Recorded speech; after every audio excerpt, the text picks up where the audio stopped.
So today I'm finally going to be taking a look at the MK870. This TKL keyboard has been released for quite some time and it's actually a really good keyboard kit. Finally I have some time to check it out today, and I want to say thank you to PCB Malaysia for sending over this keyboard kit and the switches in this video. Now let's unbox it and see what we get in this keyboard kit.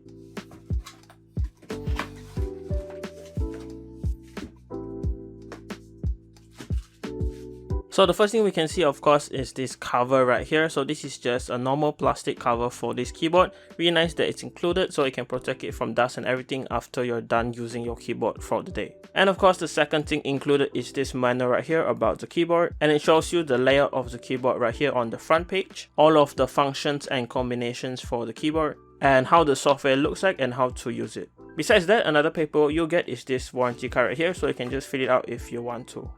And of course, in the box you also get the cable right here. So I got a white cable, USB-A to Type-C cable, because I got the white transparent variant of the keyboard. And included in the box is also a 2-in-1 keycap and switch puller. Now let's finally take a look at the keyboard itself. So this is the keyboard, the MK870, and first impressions, it feels really heavy actually for a wired keyboard kit. They have no batteries inside whatsoever, but it does feel pretty heavy and solid in hand. It doesn't feel like it wobbles or anything. And of course, I also got the white transparent variant right here, and it looks pretty awesome. It looks really nice, honestly. I really like the design. And we can see right here, PCB Malaysia also included some extra switches. So these are some Zoos linear switches. I'm not so sure how to pronounce their name, but if you're interested, of course, links will be also down in the description below. I pretty like these switches, but we're not going to use them for this build. And we can see the PCB, it's in black in color, and it's 5-pin south-facing PCB, really nice, so you won't have any problems or interference with cherry profile keycaps on this keyboard. So again, it's a TKL layout and it looks pretty nice, and the size is also pretty good. You have your function rows on the top. And you also can see the steps included. These are some plate mounted steps, and to be honest, I think they are pretty bad, but we will be swapping them out for some new steps by FL themselves. I think those are pretty nice as well. They have a nickname called the helicopter steps, and I'll be just lubing them later on. This is the side profile of the keyboard. We can see this white nib right here. You can actually just tie a string to it if you want to carry this keyboard around. And we have an adjustable feet right here. If you don't like the height of the keyboard, you can increase it by using this.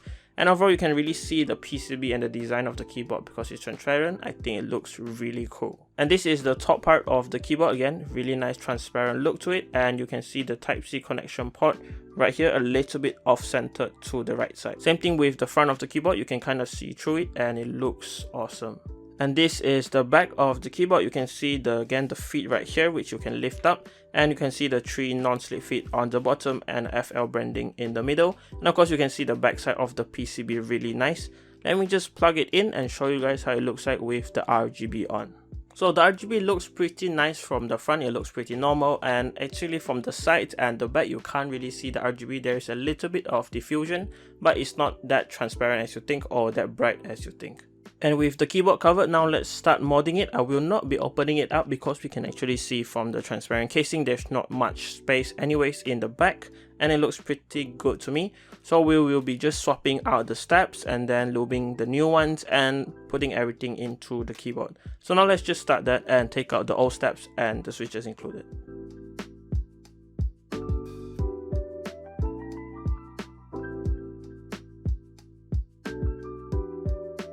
So when taking out the stabilizers, I actually realized that there's already silicone included with the keyboard. There's these 2 black pieces at the spacebar, and if you look all around, there's actually some between the plate and the PCB, which is already really nice. So basically what the silicone does, it'll just help with some sound dampening so this keyboard doesn't sound that hollow. Now we can move on to the new stabilizers for this keyboard. It's going to be my first time as well using these steps. These are the new FL CMMK plate mounted steps, and from what I've heard, you don't need to Holy mod it, you just have to lube it out. So all I'll be doing to these steps is just lubing them with some Permatex, and they should be ready to go into the keyboard.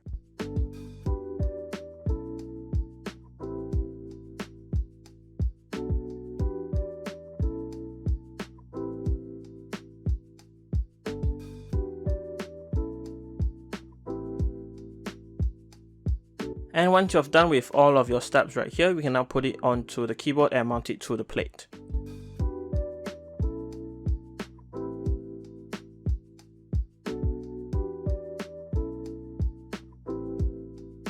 So this is how the steps look like in the keyboard. They look pretty good, and I did put back the black silicone piece right here. Overall, they feel pretty good, and I'm really excited to try them out, and I think that this will fit the switches I'll be using really nicely. And let's talk about the switches right now. So for the switches of this build, I'll be using some sent over by PCB Malaysia, and they are called the Holy Kettle switch. Yes, I know the name is pretty weird, but they are a tactile type switch, and they have an actuation force of 45 grams, and they bottom out at 55 grams. And they do come from the factory looped, and they have a palm design for the stem and a nylon top and bottom housing. The switches overall have a really pastel look to it, with this like pink stamp in the middle with this dust proof design, and you can see the top and bottom housing is actually in this light purple, and on the back we can see it is 3-pin hot swap, and there is a cutout for the LED RGB to shine through it. And yes, they do feel pretty smooth out of the box because they come factory loop, and the bump, the tactile bump, is also really nice. Let's put it onto the keyboard.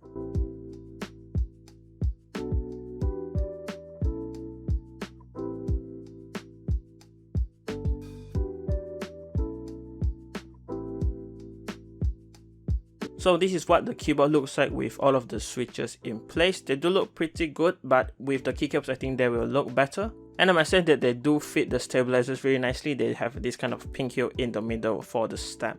Now let's move on to the keycaps I'll be using. I think you guys will be interested in that. So for the keycaps, I will be using these transparent ASA profile keycaps from Akko. I've used this keycap set before. Honestly, I really like them and they are pretty interesting. And I think that this transparent look will really fit the keyboard nicely. This Akko set comes with 155 pieces, and they are again ASA profile, and they look pretty cool and nice with this transparent or clear look to it. There are 6 variants of this kind of keycaps, and if you're interested, do check out the links in the description below. They have a lot of colors on their Shopee.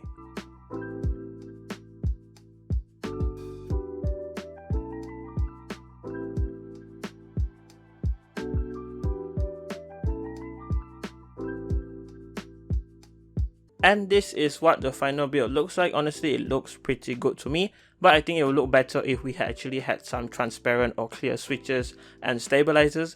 But this is the best I can do, and honestly it looks pretty good, and it kind of has this like purplish pearl look, and it looks pretty good in my opinion. I'm also pretty excited to hear how this keyboard sounds like, so let's move on to the typing sound test and hear what it sounds like.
So honestly, from the typing sound test, this keyboard sounds very nice, especially what we have done to it. So yeah, overall I think that with these Holy Kettle switches, the new FL steps, and of course these transparent keycaps, this keyboard sounds nice and also looks amazing, as you guys can see.